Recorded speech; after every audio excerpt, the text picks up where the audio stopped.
நாங்குநேரியில் 2-3 நாட்களுக்கு முன்பு நடந்த படுகொலை தொடர்பாக பாதிக்கப்பட்ட மக்களை சந்தித்து ஆறுதல் கூறினேன். ஜான் என்கிற ஒரு தலித் கொடூரமாக வெட்டி படுகொலை செய்யப்பட்டிருக்கிறார். அவரோடு அந்த பகுதியில் நின்று கொண்டிருந்த வட இந்தியர் ஒருவரும் வெட்டி படுகொலை செய்யப்பட்டிருக்கிறார். மற்றும் நாடார் சமூகத்தை சார்ந்த சிலரும், யாதவர் கோனார் சமூகத்தை சார்ந்த சிலரும் படுகாயமுற்று மருத்துவமனையில் அனுமதிக்கப்பட்டிருக்கிறார்கள்.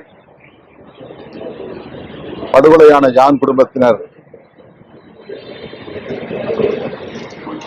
அவருடைய தாய் மற்றும் மனைவி, பிள்ளைகள் அனைவரையும் சந்தித்து ஆறுதல் கூறியதோடு விடுதலை சிறுத்தைகள் கட்சியின் சார்பில் அவர்களுக்கு நிதி உதவி வழங்கப்பட்டது. 2,65,000 ரூபாய் அந்த குடும்பத்திற்கு வழங்கப்பட்டது. அதேபோல வட இந்திய இளைஞரின் குடும்பத்திற்கும் 1 லட்சம் ரூபாய் வழங்கப்பட்டது. காயமடைந்தவர்களின் குடும்பத்தினருக்கும் தலா 10,000 ரூபாய் வழங்கினோம். இதன் பின்னணியில் சில சமூக விரோத கும்பல் ஈடுபட்டுள்ளனர். சில இளைஞர்களை கைது செய்திருக்கிறார்கள் என்றாலும் அவர்களை தூண்டியவர்கள் மீதும் நடவடிக்கை எடுக்க வேண்டும் என்று பொதுமக்கள் கோரிக்கை எழுப்பினர். 1 கிலோமீட்டர் சுற்றளவு 1 கிலோமீட்டர் பரப்பளவில் 3 மதுக்கடைகள், டாஸ்மாக் கடைகள் இருக்கின்றன. அந்த கடைகள் 3ஐயும் அப்புறப்படுத்த வேண்டும் என்பது அந்த மக்களுடைய கோரிக்கை. அது மட்டுமில்லாமல் ரேஷன் கடை தனியாக தங்களுக்கு வேண்டும் என்று நாடார் சமூகத்து மக்கள் கோரிக்கை எழுப்பினார்கள். அந்த பகுதியிலே ஒரு காவல் நிலையத்தை உடனடியாக திறக்க வேண்டும். இது 40-50 ஆண்டுகளாக இந்த பிரச்சனைகள் இருக்கின்றன என்ற கோரிக்கையையும் மக்கள் எழுப்பினார்கள். தமிழ்நாடு அரசு, குறிப்பாக மாண்புமிகு முதல்வர் அவர்கள் இந்த பிரச்சனையில் கூடுதல் கவனம் செலுத்த வேண்டும் என்று கேட்டுக்கொள்கிறேன். இதே போல சிவகங்கையிலும் ஒரு கிராமத்தில், இடைக்காட்டூர் என்கிற கிராமத்தில் புகுந்து ஒரு கும்பல் தாக்குதல் நடத்தி இருக்கிறது.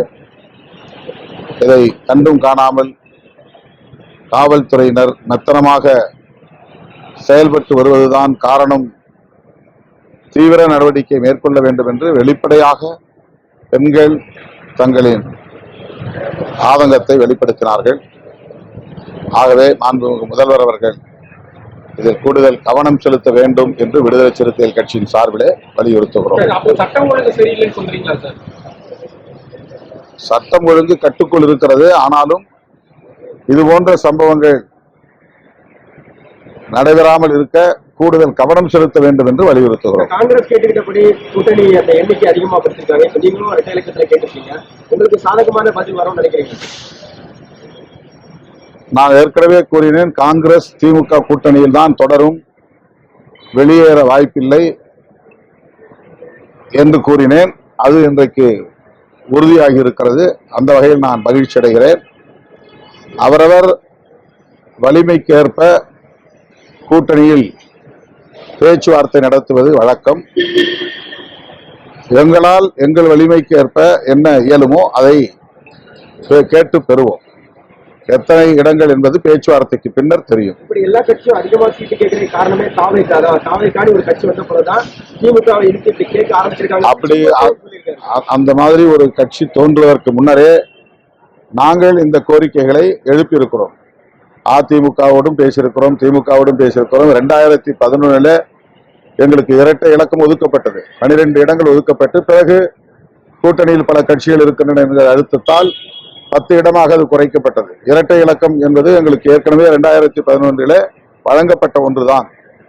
அதேபோல 2006 பாண்டிச்சேரியில் 1 இடம், தமிழ்நாட்டில் 9 இடம் என்று 10 இடம் அதிமுக கூட்டணியில் எங்களுக்கு வழங்கப்பட்டது. அப்போதெல்லாம் தாவேகா என்கிற ஒரு கட்சியே கிடையாது. இது அவர்களாக செய்து கொள்கிற கற்பனை.